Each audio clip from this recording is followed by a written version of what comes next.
Some days ago, I posted this picture of some cola cans.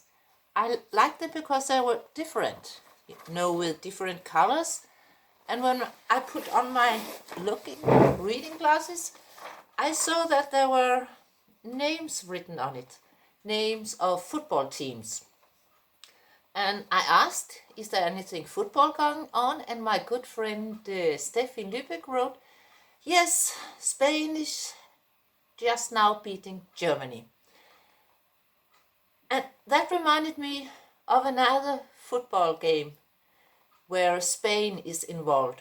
And I must say, I'm not at all into football. Actually, I find it so boring. And I have 3 sisters and 1 brother, and they are so much into football, and so are their spouses. So every time when we meet for the family gathering, at one point they are talking football, the local league and the Danish and the international, and it's so damn boring. But this about Spain and football. It goes back to the time when I was working at the Danish embassy in Lusaka in Zambia. And I think it's about 85, 86. My boyfriend Kim and I, we were on holiday. We went for a walking safari in the South Luangwa National Park. And it was such a magic holiday.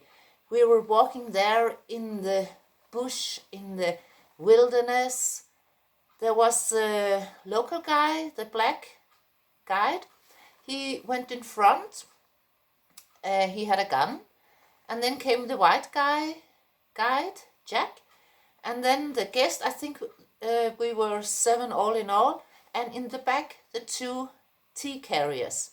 So we were walking there, seeing and smelling the nature and the animals, taking rests and having tea at the riverbank, looking at the hippos. And at one point, we passed by a zebra carcass. It was still steaming hot, and the blood, not yet all dried. And the local guide, the one with the gun, he said, okay, we had to walk. The lions are surely close to us. And at another time, there was a herd of elephants crossing our path. And there was some babies amongst them. And it was so amazing. And when the guide saw the elephants, he just did like that. And we knew we had to be all silent. But back to the football. Our base camp was in the savannah, and the huts were made of straw. The loo was made of straw, and after we had been in there, we had to pour some ashes to prevent it to stink too much. And the bathroom, it was also made of straw, and it was open, and there was a water container, and during day, it was really warm during day, the water was heated. So imagine standing there, taking a shower, looking up at the dark sky. It was like if somebody had put a dark velvet blanket over the earth, and this velvet blanket was filled with golden stars, and you could stand there enjoying that nice hot shower, listening to the others talking in the distance and to the sounds of the savannah and the smell of the food. And we had really nice food. Zambia was once an English colony, and they still had a lot, and I guess they still have a lot of the English there. So we sat down to the table with a white cloth, white china, silvery cutlery, and nice glasses. And the cook, he served us a 3-course dinner. I cannot remember what it was, but I do remember it was so delicious.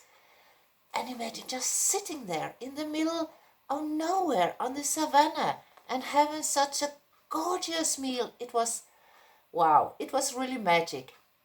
And after the meal, we went to sit down at the fireplace, pushing away a couple of scorpions, and we had a couple of beer and chatting a little about what had happened during the day. And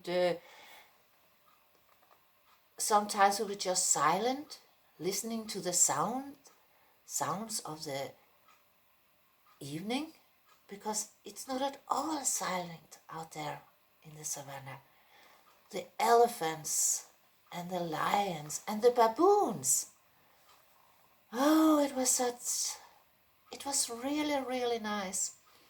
And then some of the other guests suddenly said, oh, I think there is a football tournament going on. I wonder how things are going there. And the cook said, I have a transistor radio. You know, one of these old ones with batteries. So he collected it, and yeah. Then we listened to this football game on this scratchy radio, transistor radio. And it was Spain and Denmark playing. And guess who won? Spain. As I said before, I'm not at all into football. But right there, it was really that Denmark lost. It was so and it kind of destroyed that nice magic feeling of the night. But the cook, he was a really, really nice man. He came with a double whiskey to me, just to drown my sorrows. And that was what came into my mind when I realized why these cola bottles are different right now.